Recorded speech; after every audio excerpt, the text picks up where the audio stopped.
Iran's current foreign minister and the then representative of Iran at the United Nations, spoke of this missed opportunity. We could have resolved the nuclear issue in 2005, but then people didn't believe me when I said that Iranians are allergic to pressure. Back in 2005, many were skeptic regarding Iran's claim of a peaceful nuclear program. Amongst those was the former British ambassador to the International Atomic Energy Agency, Peter Jenkins, who held direct talks with Mr. Zarif at the time. There was a real opportunity for the UK, France and Germany to come to an agreement with Iran about the future of, above all, enrichment, uranium enrichment in Iran. But we passed up that opportunity. We failed to seize the opportunity because we knew that what was on offer from Iran at that point would be totally unacceptable to the United States. So what has changed over the last 10 years is that the United States position has become much more reasonable. They do now accept that as a party to the Nuclear Non-Proliferation Treaty, it is perfectly legitimate for Iran to want to have a uranium enrichment program. Zarif's claims were correct. Iran was, in fact, allergic to pressure. And during Mr. Ahmadinejad's term in office, the negotiations were slow, with little success, if any at all. He speaks European languages. He's got a PhD from Glasgow Caledonian University. Tonight, he is to be Iran's president. Mr. Rouhani's triumph in the 2013 Iranian presidential elections presented a new historic opportunity for a breakthrough deal. ما به تمام معاهدات مربوط به منع سلاح‌های کشتار جمعی پیوستیم. هیچ جا برخلاف معاهداتمون ما عمل نکردیم و نخواهیم کرد. There's no question that there's been a complete transformation since President Rouhani came in, and indeed I think that that's also been assisted by having Vice President Kerry on the job rather than Hillary Clinton, for example, in the old days. So I mean, I think it's this is the best hope we have. They're the best two negotiators. After all, Rouhani himself had been part of the nuclear negotiations in the earlier period, so he knows the dossier, he knows the file extremely well, and he's obviously a very charming man, and so is Mr. Zarif, and they seem to get on well with the Americans and the Europeans. Khamenei has made it very clear he's behind Rouhani. He's made it quite clear that he's not just sitting on the sidelines, but he actively supports Rouhani and Zarif and their negotiating position. So that's extremely encouraging. انتقادها منصفانه باشد با توجه به اینکه دولت چند ماهی بیشتر نیست بر سر کار آمده است و باید فرصت داد. But as the prospects for a deal loomed closer, the attempts of Mr. Netanyahu to disrupt and destroy any deal multiplied.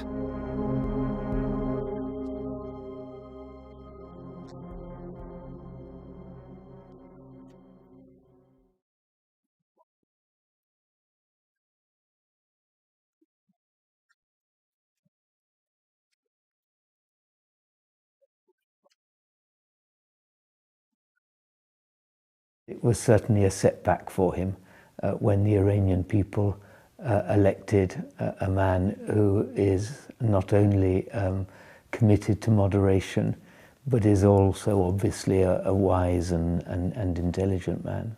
No matter who comes to have the government in Iran, whether it's the government of Dr. Khatami or Dr. Ahmadinejad or Dr. Rouhani, is completely immaterial for Israel. Israel needs this Iranophobic propaganda for its domestic and international interests.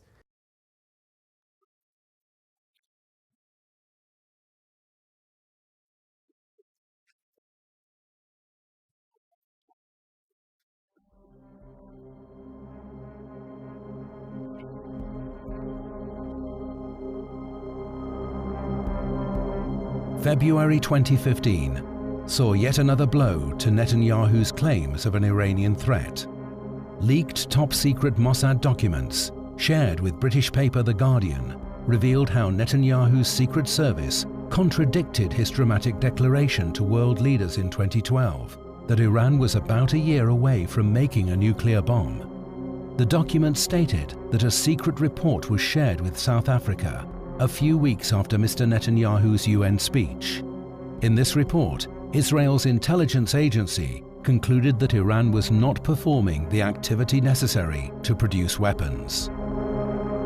Netanyahu, knowing all of that, because obviously he has access to all the intelligence from his own intelligence services, knowing all of that, was playing a very deceptive game to trying to deceive people, saying that Iran is 1 year away or 6 months away, something that Netanyahu has been saying for years and years and for 20 years.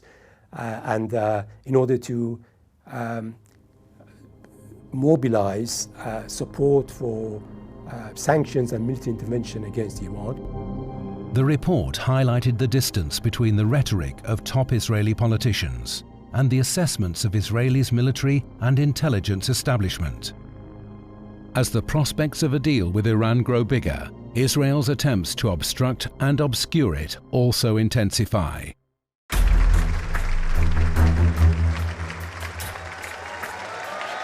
In March 2015, the Israeli Prime Minister tore apart diplomatic protocols by addressing the US Congress upon the invitation of the US House Speaker, John Boehner. He urged America to walk away from what he described as a very bad deal with Iran. I feel a profound obligation to speak to you about an issue that could well threaten the survival of my country and the future of my people: Iran's quest for nuclear weapons.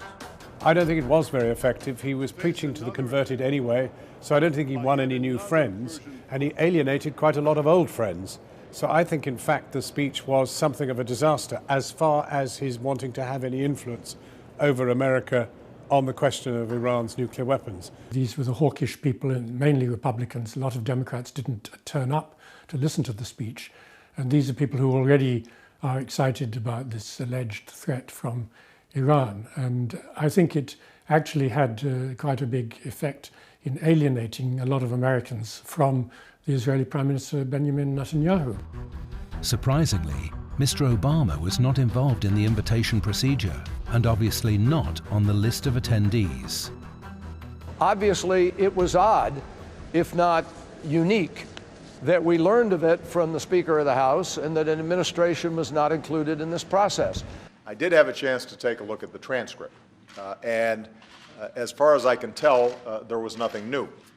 The Prime Minister didn't offer any viable alternatives. It was diplomatically completely incorrect and impolite to come to Washington, as it were, almost behind the back of the US president, and start convincing Congress people to turn down a deal which hasn't even been agreed yet. We don't know the terms of the deal. So it was clumsy, it was rude, it was bad politics in terms of trying to get American support. Why should Iran's radical regime change for the better when it can enjoy the best of both worlds: aggression abroad, prosperity at home? It was a bold move by Mr. Netanyahu, but the audience back home were more than impressed. I think that talk was intended for the domestic electoral interests of Netanyahu, and in that sense, in the short-term sense, it was quite successful, because Netanyahu and the Likud party was really lagging behind in opinion polls. But after that speech and after playing the racist card and playing the anti-peace talk, saying that he will never allow a Palestinian state, he was actually elected, in the sense that Likud party got 30 members of the parliament, which was something completely unexpected by all opinion polls. I honestly think that Prime Minister Netanyahu's game has been to use the threat from Iran, as he likes to describe it, to get himself elected. Well, he's got himself elected now, and he's done it in a fairly, controversial way. I honestly think that re-elected Netanyahu does not have the power he had before. But why has Mr. Netanyahu braved all the odds to become the chevalier of Iran conflict? Indeed, Israel's persistent attempts over the past few decades to portray Iran as an existential threat have risen more than a few eyebrows. Netanyahu is a master at manipulation of the media, and very, you have to sort of, in a strange sort of way, admire the ability to do that. He makes statements about Iran that he must know not to be true. Of course, that then sets the whole media concentration on the question of Iran, the question of the Western talks with Iran. It distracts attention from the expansionism, the settlement policy, the imprisonment, and the continued siege of Gaza, and the poverty and shortages and hardship that is being caused. Netanyahu is bent to use this Iranophobic propaganda in order to continue its international and national policies of continuing with aggression against its neighbors, aggression against Palestinians, and domestically to promote further settlers settling down in occupied land, in Palestinian land, by diverting attention, distracting attention from the real issues to this Iran being a threat. With progress made in the talks, all negotiating parties are now optimistic of a possible deal. But a deal could move the spotlight from an Iranian threat onto the issue of Palestine and the illegal Israeli settlements. It's always been pretty apparent, but recently he said something that made it very apparent that Mr. Netanyahu is not interested in resolving the Palestinian issue in accordance with a two-state solution.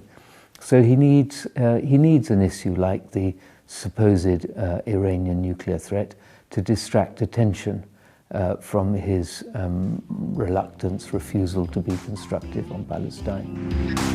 So, as Mr. Netanyahu stated in the US Congress, any deal could in fact be a very bad deal for Israel.